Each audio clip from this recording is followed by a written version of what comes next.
बिस्मिल्लाहिर्रहमानिर्रहीम। अस्सलामुअलैकुम। मैं हूं अस्मा और वेलकम करती हूं आपको कुकिंग विद अस्मा में। कैसे हैं माय यूट्यूब फैमिली? उम्मीद करती हूं कि आप सब बिल्कुल ठीक होंगे और खुश होंगे अल्लाह के हुक्म से। आज मैं आपके साथ शेयर करूंगी आलू अंडा मसाला की रेसिपी। ये एक ऐसी रेसिपी है जो बच्चे हों या बूढ़े हों या बड़े हों, सभी को बहुत पसंद होती है।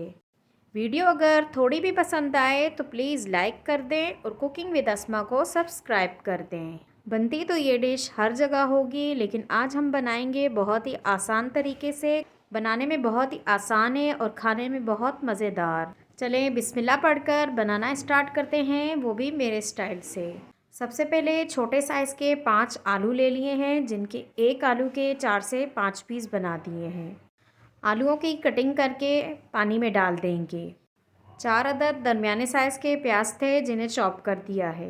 5 अदद दरमियाने साइज़ के टमाटर ले लिए हैं, जिनकी रफ सी कटिंग करके हम इन्हें पीस लेंगे।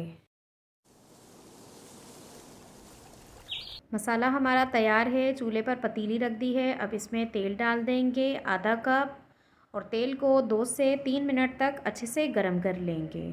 अब इसमें कटिंग किए हुए आलू डाल दें। आलू को बहुत ही अच्छे से धो लिया है। अब आलूओं पर आधा चम्मच नमक डाल दें या अपने टेस्ट के हिसाब से डालें। अब चम्मच चलाकर अच्छे से मिक्स कर दें। अब इसमें आधा चम्मच अदरक लहसुन और मिर्ची है कुटा हुआ, वो डाल देंगे। अगेन मिक्स कर दें। आलू को हम इतनी देर पकाएंगे जितनी देर में इस पर प्यारा सा गोल्डन ब्राउन सा कलर ना आ जाए। अगर अभी तक आपने मेरे चैनल को सब्सक्राइब नहीं किया तो प्लीज़ सब्सक्राइब कर दें और बेल आइकन के बटन को लाजमी दबाएं, ताकि मेरी हर नए आने वाली वीडियो का नोटिफिकेशन आपको सबसे पहले मिले, और ये बिल्कुल फ्री है। आलू पर गोल्डन ब्राउन सा कलर आ गया है। अब हम इसे निकाल देंगे। आप ये आलू बग़ैर किसी मसाले के भी इस तरह से बनाकर भी खा सकते हैं। यकीन माने इसका फ्लेवर इतने मज़ेदार होता है।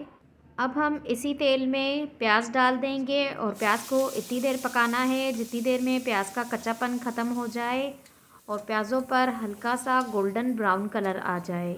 ज़्यादा डार्क कलर हमें नहीं करना, बल्कि लाइट गोल्डन सा ही करना है। और बीच बीच में चम्मच चलाते रहेंगे, नहीं तो साइडों से लाल हो जाएंगे और जल जाएंगे। अब प्याज़ों ने अपना कलर चेंज करना शुरू कर दिया है। जितनी देर में हमारे प्याज होंगे इतनी देर में हम मसाला देख लेंगे। 1 चाय का चम्मच नमक, आधा चम्मच लाल मिर्च, आधा चम्मच हल्दी, 1 चम्मच धनिया पाउडर और आधा चम्मच ताज़ा कुटा हुआ ज़ीरा है। ताज़ा डालें, जिससे खाने का फ्लेवर बहुत अच्छा आएगा। आप इसमें 1 चाय का चम्मच गरम मसाला पाउडर भी डाल सकते हैं, लेकिन हम नहीं पसंद करते, इसीलिए मैंने स्किप कर दिया है। अगर आप भी गरम मसाला नहीं पसंद करते तो आप भी स्किप कर दें। ये ऑप्शनल है। बग़ैर गरम मसाले के भी खाना बहुत ज़बरदस्त बनता है। आप एक बार ट्राई करके देखें। अब प्याज हमारे गोल्डन ब्राउन हो गए हैं। इसमें जो हमने टमाटर का पेस्ट बनाकर रखा है वो डाल देंगे। अब इसे अच्छे से मिक्स कर दें, ताकि प्याज़ों की कुकिंग का प्रोसेस वहीं रुक जाए, इससे ज़्यादा ना हो। हमें ज़्यादा ब्राउन नहीं चाहिए, बल्कि लाइट गोल्डन ही चाहिए थे। अब हम इसमें मसाले डाल देंगे और अच्छे से मिक्स कर देंगे। चूल्हे को नीचे बिल्कुल हल्का कर दें, ताकि 10 से 15 मिनट तक हमारा मसाला हल्के चूल्हे पर पकता रहे, ताकि प्याज भी थोड़े गल जाएं। जितनी देर में हमारा मसाला तैयार होगा इतनी देर में हम अंडों को देख लेंगे। 5 अदद बॉईल किए हुए अंडे हैं, जिन्हें एक अंडे को 2 हिस्सों में तकसीम कर देंगे। अंडों की कटिंग हो गई है। अब इस पर 1 चाय का चम्मच हल्दी डाल दें। फैलाकर डालें ताकि सब पर जाए और अच्छे से तमाम अंडों को हल्दी लग जाए। इससे अंडों का कलर बहुत प्यारा हो जाएगा और जायका भी मज़ेदार होता है। अगर आपको हल्दी का जायका नहीं पसंद तो आप ये स्किप कर दें। वैसे हल्दी सेहत के लिए बहुत ही अच्छी होती है, हड्डियों को मज़बूत बनाती है, ज़रूर इस्तेमाल करनी चाहिए। अब एक फ्राई पैन ले लें और इसमें कुकिंग ऑयल डाल दें। 3 से 4 टेबल स्पून। तेल गरम हो गया है। अब इसमें एक एक करके अंडे डालते जाएं और फ्राई कर लें। गोल्डन ब्राउन कलर आने तक ही हमें फ्राई करना है। ज़्यादा डार्क कलर हमें नहीं करना, बल्कि हल्के से ही फ्राई करने हैं। अब एक एक करके अंडों को पलटते जाएं। अंडों को फ्राई होने में ज़्यादा टाइम नहीं लगेगा, 2 से 3 मिनट में ही अंडे फ्राई हो जाएंगे।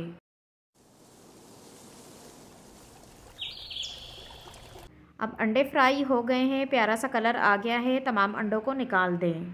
टमाटरों का पानी भी काफ़ी हद तक खुश्क हो गया है और मसाला भी गल गया है। बाकी जो रह गया है वो चमचे की मदद से गला लें।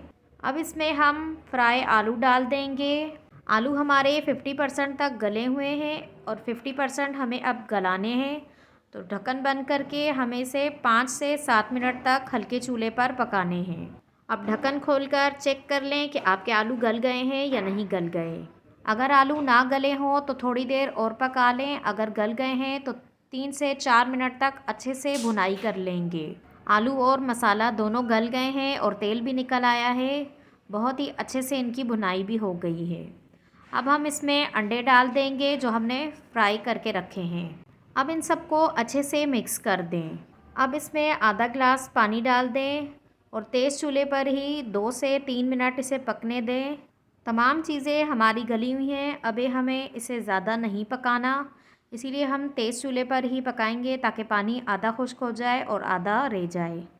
आप चाहें तो आप ज़्यादा भी डाल सकते हैं, पर मैं नहीं डाल रही, मुझे इसी तरह से रखने हैं। अब हमारा आलू, अंडा और मसाला तैयार है। चूल्हे को बंद कर देंगे और ये हमारी फ़ाइनल लुक आपको कैसी लग रही है आप मुझे कमेंट्स बॉक्स में बताएं। वीडियो पसंद आए तो लाइक करना और शेयर करना ना भूलें। और हाँ, आप मुझे बताएं कि आप मुझे किन शहरों, किन मुल्कों और किन जगहों से देख रहे हैं। आपके प्यारे प्यारे कमेंट्स पढ़कर मुझे बहुत खुशी होती है कि आप मुझे सपोर्ट कर रहे हैं, जिसके लिए मैं आपकी शुक्रगुज़ार हूँ। मेरे कहने पर एक बार ये डिश ज़रूर बना कर देखें, इंशाल्लाह आपको खाकर बहुत मज़ा आएगा। मेरी दुआ है कि आप सब जहाँ भी रहें खुश रहें और अपनों को भी खुश रखें, अपने वालिदैन का ख़याल रखें और मुझे भी दुआओं में याद रखें और मेरे साथ इसी तरह जुड़े रहें। चलें, इजाज़त दें, चलती हूँ, फिर मिलूँगी इंशाअल्लाह एक नई वीडियो के साथ। अल्लाह हाफ़िज़।